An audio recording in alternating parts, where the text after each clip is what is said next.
Hello and welcome to Bloodborne. This is going to be part one of my walkthrough. I've now completed the game. Well, I'm on the last boss, but before I take that on, I kind of want to just refine myself. I have yet to actually attempt the boss, but I figured, why not? I'm going to go ahead and start on my walkthrough of the game itself. We're starting off today in Central Yharnham, as you do. Now, first things first, you're going to come through this room, and newcomers to the Soul series might not realize that you do not have to kill this thing. In fact, more than likely, especially if you are brand spanking new to Souls games, then this thing will, without a doubt, kill you. I'm just going to try and defeat it, and we shall see how that works out.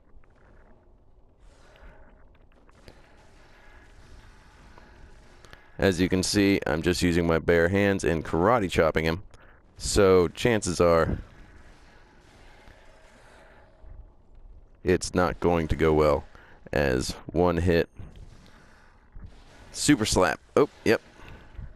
See, he does an awful lot of damage, and I'm dead.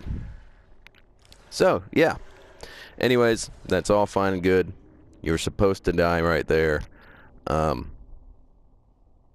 You can technically run past him and go to that gate, but it's just easier to die right here, in all honesty. That way you go back to the Hunter's Dream here, and you get your weapons. So, gonna wake up here. I'm just gonna skip the videos, as this is a walkthrough. I'm not trying to give anything away. Now these creepy little guys are gonna pop up. They're gonna give you your first weapon. So what I went with, and what I would recommend all starting classes, you go with the saw cleaver. Now it doesn't do as much damage as the hunter's axe, but it's a lot quicker, and you're gonna be able to do a bit more. Now the threaded cane is gonna be pretty quick, but it doesn't do much damage.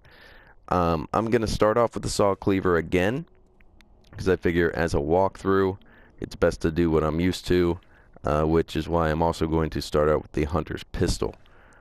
I am going to be doing different classes. Go ahead and take the notebook. I'm going to do different classes and everything. Now, one thing I also want to point out, remember, again, especially if you are not used to Souls games, there is no pause button. You hit the options button to bring up your small inventory space. Those two, I'll run over it in a second, but the two spaces on the left will be your right hand weapons, which will be your main weapons. The two spaces to your right are going to be your firearms, or second hand weapons. Now, that can be a shield, a torch, or any manner of firearm. It really doesn't matter. You're going to want to... That's already lit. Okay. So I'll go ahead and start this off. Go ahead and take that, even though... Oh, I did have some souls. Or blood. Now, we're going to start off, and we're going to try and do a... Oop. Didn't work out. Try and do a... Oop. Didn't work out again. Worked that time. The way the parry works is you want to shoot them about midway through their attack. It can be a little tricky, but if you do, as you can see, you're just going to want to walk up close to them and hit your R1 button. That's your standard attack. And anytime you see these little glowing things, you want to go to them and pick them up. Those are going to be the items in the game. Now, you're not going to be able to go through there. That's till much later in the game, and it's technically an optional area, but we will go over that when the time comes. So, what you're going to want to do first, as soon as you come through here, you come down here, there is an item. It's going to be 4 blood vials. It's not going to be that much of an issue. Now, it is going to be... Let's go ahead. Oh, didn't get it right in time, but let's go ahead and grab those blood vials. It shouldn't be too much of an issue, but if you are again, if you are new to the game, then it might be, but most of these enemies will actually drop blood vials. Over here you've got your Molotov cocktails. Those will come in handy if you're having a tough time with the boss. They will do some pretty good damage to him. So you want to come up here, listen to that terrible screech, and this will be your first lantern. Go ahead and light that bad boy, and you want to come over and talk to this guy.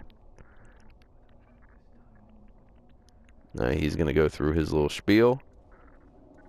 And it's important anytime you come across an NPC or one of those little lights there, you want to talk to them as often as you can. In fact, even if you're not going to be in the area, a lot of times it's a good idea to go back and speak to them again because it helps to further quest lines. Now I can drop down here. It'll be a handy shortcut if you find yourself having to come back over and over again. Now that guy's going to be on the ground. You want to take care of him. This guy, don't worry about the shield. You just hit him once or twice and it'll parry it. These guys, don't worry too much about taking them on before they get to that bonfire back there. It's really not going to be that big of a deal. Because once you get over there, there's a shit ton of people anyways. But we're just going to go ahead and thin these guys out right now. Take care of that guy. And, you know, if you've read any reviews or anything, you may have heard, or they may have mentioned that the emphasis in this game, as opposed to the Souls games, is aggressiveness. I would say to a degree that's true. Where is the... There we go. To a degree that is true. But you don't want to... You have to keep your aggression in check. You can't go overly nuts on these guys because you will get overwhelmed. And we're going to go ahead and try our hand at this guy. These people kind of plagued me throughout my first playthrough. Let's see. There we go. Now the problem with them is they hit really hard and they tend to recover fairly quick. As you can see, still having trouble with these guys. And did not pull off the move. I would recommend, until you're entirely comfortable with the gameplay and the mechanics, I would recommend holding off on that guy for a little while. But as you can see, he does drop some nice souls. So we're going to go back up here. This is where that little shortcut was. Drop down. I'm going to grab this item. More Molotov cocktails.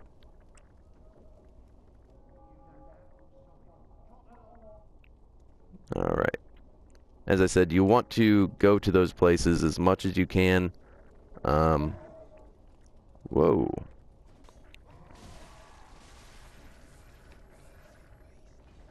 And as you saw, the little glowing light as I was hitting him, that's me recovering the health. If you see the little white bar at the top, it will go down as you get hit. But as long as that orange bar is still there, you can recover that health. So that'll be useful to save your blood vials. And, see, I'm already playing fairly stupid. I'm not checking my surroundings properly. And that brings me to another point. Do not be overly, no matter how many times you've gone through an area, do not be overly confident. Because something can always kill you. If you come out here for that item, make sure you get this guy on the right here. He will make you pay for it if you don't. And this guy right here. See if I can get that health back at least. I got most of it. Keep swiping even as they're going down, because you will still be able to gain back some of that health. And let's see. I want to say there was another door that I had not knocked on yet.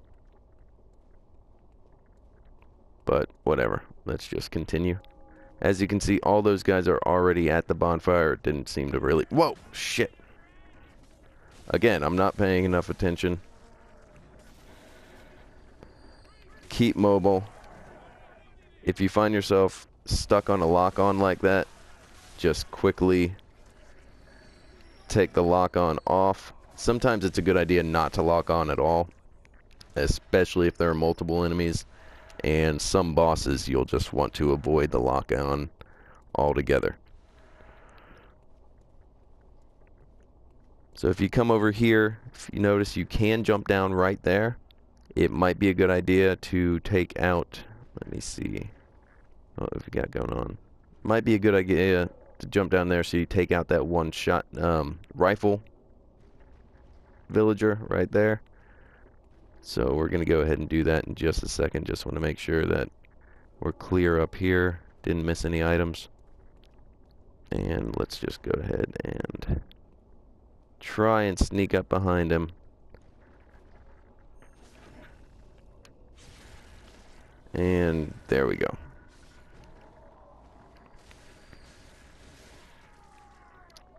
Alright, you want to watch out. There is a dog over here as well.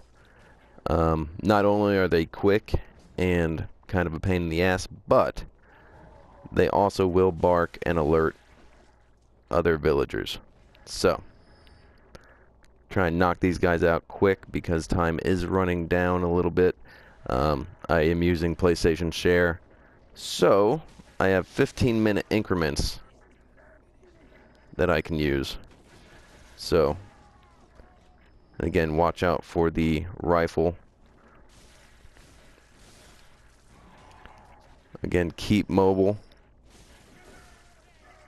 And try to avoid locking on in crowds.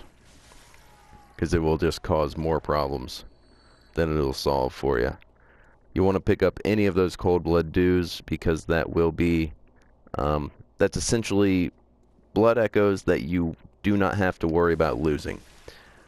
I recommend holding on to those. Do not use them until you are ready to upgrade. And especially, there we go. Especially if you're just, you know, you need that extra push to get the extra experience points. Alright. So we're going to go ahead and stop right there for this part of the walkthrough. And we will pick it up right from this spot. Thanks for watching, and stay tuned. Let me know if I'm missing anything, if you have already gone through it, or if you find anything that I haven't. Like, comment, subscribe, and share if you know anybody who needs help. Alright, thanks for watching.